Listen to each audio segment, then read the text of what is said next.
And we have some breaking news now. Republican Senator from Utah, Mitt Romney, announcing he will not run for re-election. He looks like he's addressing reporters now after making that announcement today. Let's listen in. Yep. Is the mic on? TV, come up. On. Check 1 2 1. Check 1 2. So you guys have already seen the statement that I put out. I don't know that I want to repeat that, but if you have any questions, I'm happy to respond to those. Senator Romney. Senator Romney. Why would you not pursue the re-election?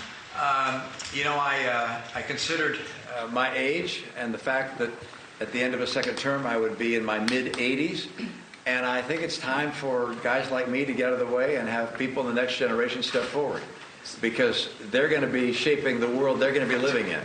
And over the last a couple of decades, people of my age, the boomers, have done pretty well for ourselves. We voted for all sorts of benefits and programs for us, and we haven't paid for them. And I think some of the people that are coming along next want to have a say in how we leave the earth and how they prepare for the future they're going to live in. Vocal Trump critic. Did you feel like with him likely being on the ballot next year, it would give you trouble running for re-election?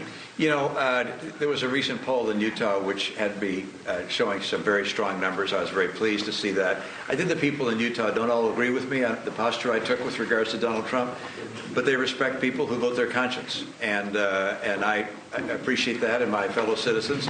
And I don't have any question in my mind that I don't want if I had to run again. I just don't think that we need another person in their 80s. I'm a little long of tooth already. We don't need more like me. The issues of the day relate to China, climate change, AI, and a lot of guys in their 80s who know how to deal with those issues.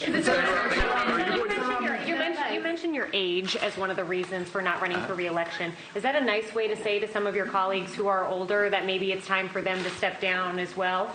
Well, everybody's going to make their own decision, of course, and consider their own circumstances. I just looking at my age and where I am, I wish if I knew that I was going to be like Chuck Grassley and be able to be vigorous and dynamic into my 90s, I might have reached a different decision, but you never know. But I do think that the times we're living in really demand the next generation to step up and express their point of view, and to make the decisions that will shape our American politics over the coming century. And just having a bunch of guys who were around, the baby boomers, who were around in the post-war era, we're not the right ones to be making the decisions for tomorrow. So I wonder if you can speak to where the Republican Party is now. When you look at the Republican Party, particularly where the House of Representatives is, do you feel like this is a Republican Party that is beholden to former President Donald Trump? Well, there's no question but that the Republican Party today is in the shadow of Donald Trump. He is the leader of the greatest portion of the Republican Party. It's a populist, I believe, demagogue portion of the party. Look, I represent a small wing of the party, if you will. I call it the wise wing of the Republican Party. And I don't believe we're going away. I think ultimately we'll see a resurgence and come back into leadership of the party. Look, my wing of the party talks about policy and about issues that will make a difference to the lives of the American people.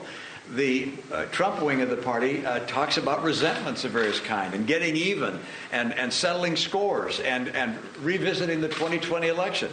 What are the policies for the future? And my party is only going to be successful getting young people to vote for us if we're talking about the future.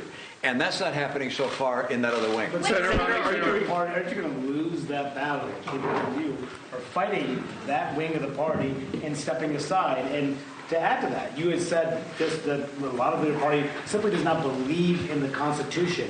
What do you mean by that? Well, I was in a rally where someone said to me, if you're elected, this is when I was running for Senate last time, if you're elected, will you close down ABC, NBC, and CBS because they're not sending out the truth? And this was in a Republican rally, and I was like, really? I mean, there's no question. There's some portion of my party and the opposition party who thinks we need to have a strong person, a strong man, to put aside the Constitution. And for that matter, former President Trump, said we should put aside the Constitution and reinstall him as president. I mean, so yeah, there are some people who believe that. I believe they're sorely wrong. I believe the great majority of American people believe that they're wrong.